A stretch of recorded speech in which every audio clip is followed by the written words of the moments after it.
अस्सलाम वालेकुम व्यूवर्स, मैं आफाक अहमद हूँ और आप देख रहे हैं स्मार्ट बर्ड फार्म। व्यूवर्स, मैंने इससे पहले एक वीडियो बनाई अपना फिंचेस के लिए, फिंचेस की कॉलोनी को कैसे बनाया जाता है। अब एक वीडियो मैं बनाना चाह रहा हूँ जावा के लिए, क्योंकि मेरी जो पहली वीडियो उसको बड़ा पसंद किया गया और फिंचेस की जो कॉलोनी है, तो इसलिए अब मैं बनाना चाह रहा हूँ ये जावा के लिए कि हम जावा के लिए कॉलोनी किस तरीके से बनाएं। तो व्यूवर्स, मेरे पास जो सेटअप लगा हुआ है ये तकरीबन 10 बाई 10 फुट की जगह है और इसकी हाइट भी 10 फुट है। तो मेरा अपना एक जो मतलूबा टारगेट है, इसके अंदर 60 से 70 पेड़ हम लगा सकते हैं। ठीक है, तो इसके लिए जो हमें चीज़ें दरकार हैं वो जो दूसरी यानी कि परिंदों के लिए होता है, जैसे फिर अपना फिंचेस के लिए कि धूप का बिल्कुल सही इंतज़ाम हो। ये मैं आपको दिखाऊंगा। यहाँ जिस तरीके से धूप आ रही है ये आप देख सकते हैं, ये इस तरीके से ऊपर डक में से धूप आ रही है यहाँ पर। ठीक है, तो यहाँ पर परिंदे बैठकर धूप ले सकते हैं। और ये पीछे मटकियाँ आप देख रहे हैं, मटकियाँ इस तरतीब में लगाएं पीछे। इसमें छोटी बड़ी लगाई हुई है मैंने, कुछ परिंदे छोटी में भी ब्रीड कर लेते हैं। वैसे कोई बेहतर ये है कि आप कम अज़ कम भी ये जो फिशर की मटकी आती है, आप ये वाली मटकी यूज़ करें कम से कम भी।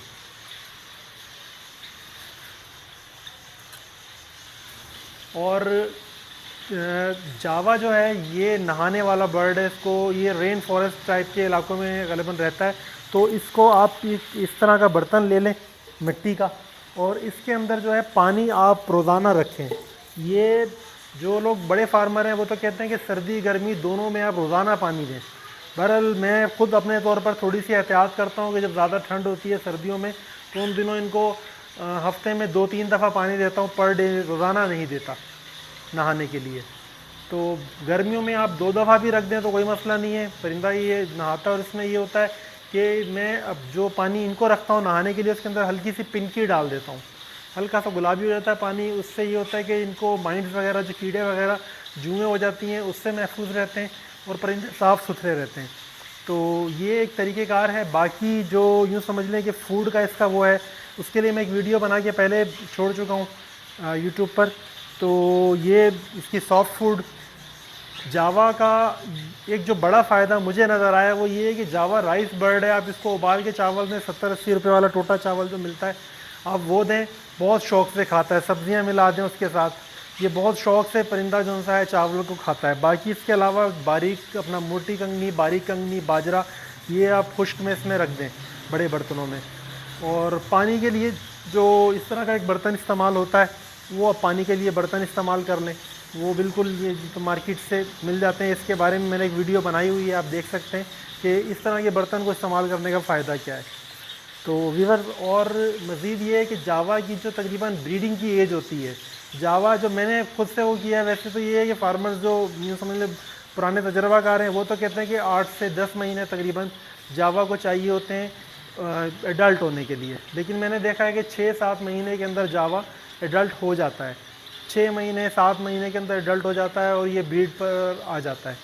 बाकी जो इसका सीज़न होता है वो तो सर्दी का सीज़न है इसके ब्रीड करने का। जून जुलाई के महीने में आप कोशिश करें कि ब्रीड ना लें, इससे मटकियाँ उतार दें। मेरे पास भी कुदरती तौर पर कुछ परिंदे यूँ समझ लें इसमें ये होती है कि ये ख़ुद भी ब्रीड करना छोड़ देते हैं उन दिनों में।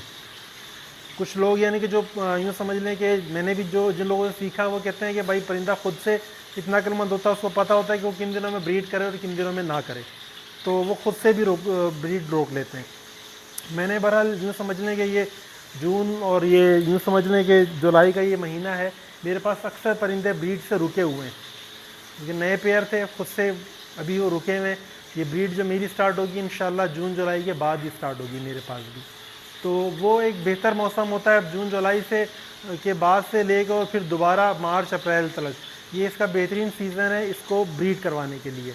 आप इसमें इन महीनों में ब्रीड करवाएं। और जावा मैंने जो मेरे पास जो ब्रीड आती रही है, मैंने देखा है जावा फिंच से अच्छी ब्रीड करता है, बेहतरीन ब्रीडर है जावा, ये बहुत अच्छी ब्रीड करता है। तो आप यानी कि थोड़ा सा इसके अंदर बस एक मसला आ रहा है आजकल, ये पिछले 1 साल में हुआ है कि एक वायरस आ रहा है जिसकी वजह से इसके बच्चों की मोर्टेलिटी बहुत बढ़ जाती है।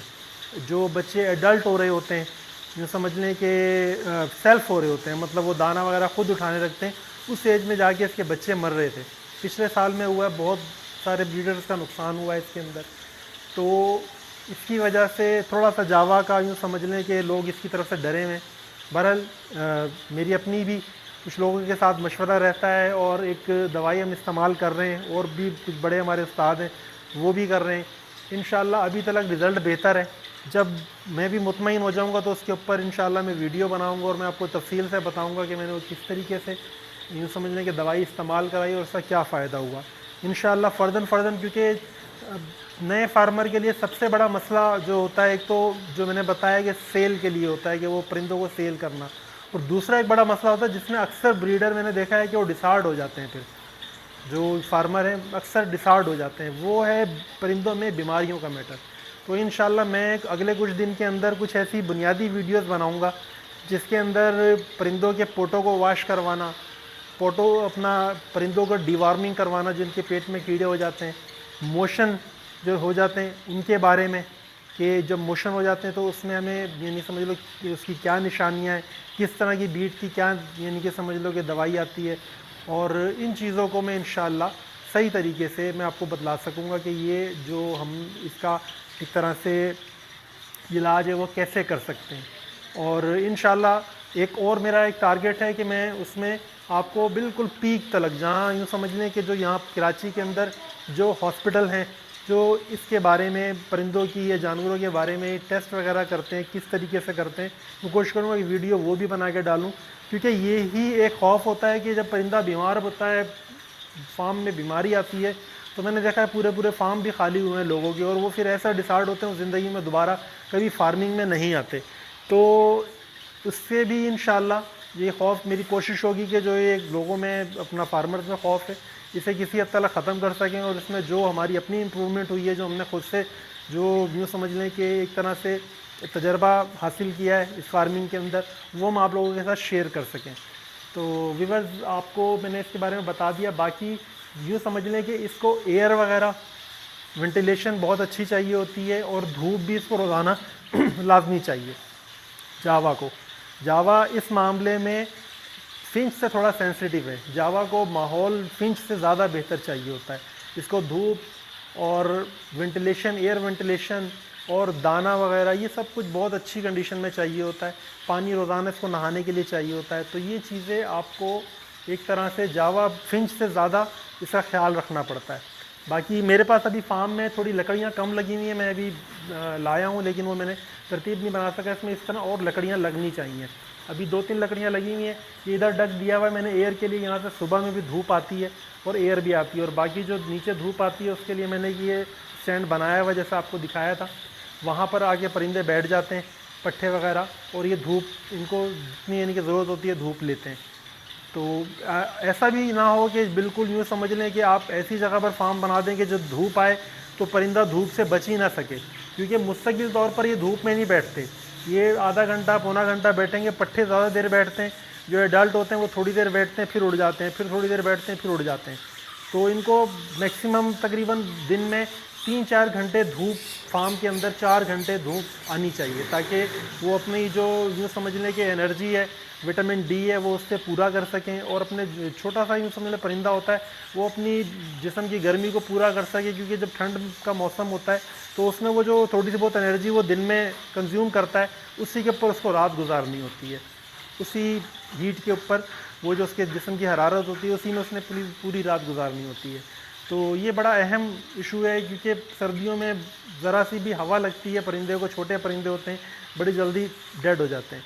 तो इससे इंशाल्लाह जब सर्दियाँ आएंगी तो इसके लिए हम जो इंतज़ामात करते हैं अपने फार्म में भी वो भी बतलाएंगे, और किस हद तक करने चाहिए वो भी बतलाएंगे। और अंदर जो हमने किया हुआ होता है, यानी कि जो हीटर वगैरह लगाए होते हैं, उसकी वीडियो मेरे पास ऑलरेडी एक मेरे चैनल पर है, आप वो देख सकते हैं। बाकी आप लोग और मज़ीद को इंतज़ाम करना चाहते हैं, क्योंकि ये कराची शहर के अतबार से मैंने बनाई हुई होती है। मैं यहाँ रहता हूँ तो मैं उसी एतबार से बनाता हूँ। दूसरे शहरों में मौसम का फ़र्क होता है, और वहाँ पर कुछ जैसे पंजाब वाली साइड पे जाते हैं तो वह सर्दी भी ज़्यादा होती है और गर्मी भी ज़्यादा होती है। तो उसके लिए और मज़ीद बेहतर इंतज़ाम करना पड़ता है परिंदों के लिए। कुछ एतबार से वो मौसम बेहतर होता है, कुछ एतबार से कराची के मौसम से वो मौसम यूँ समझ लें कि ज़्यादा सख्त होता है, क्योंकि कराची के मौसम में नमी ज़्यादा है और इस परिंदे को नमी चाहिए होती है। ये है ही ऐसे जंगलात का परिंदा जिसको आप रेन फॉरेस्ट कह सकते हैं। जहाँ पर यानी कि बारिशें ज़्यादा होती हैं, तालाब होते हैं, ये तालाब के किनारे किनारे रहने वाले परिंदे होते हैं, फिंचेस जो हैं। तो व्यूअर्स, मैं समझता हूँ कि मेरे पास जो मालूमात थी मैंने आपके साथ शेयर की। तो आप मेरी वीडियो को लाइक करें, शेयर करें, सब्सक्राइब करें, क्योंकि ये इन वीडियो के लिए मुझे काफ़ी तैयारी करनी पड़ती है और अल्लाह का शुक्र है आप लोग पसंद भी करते हैं। तो व्यूअर्स, दुआ करें हमारे चैनल के लिए हम और तरक्की कर सकें और अच्छी अच्छी वीडियो बना के आपके लिए यूट्यूब पर हाजिर कर सकें। इसी के साथ इजाज़त चाहूँगा। अल्लाह हाफिज़।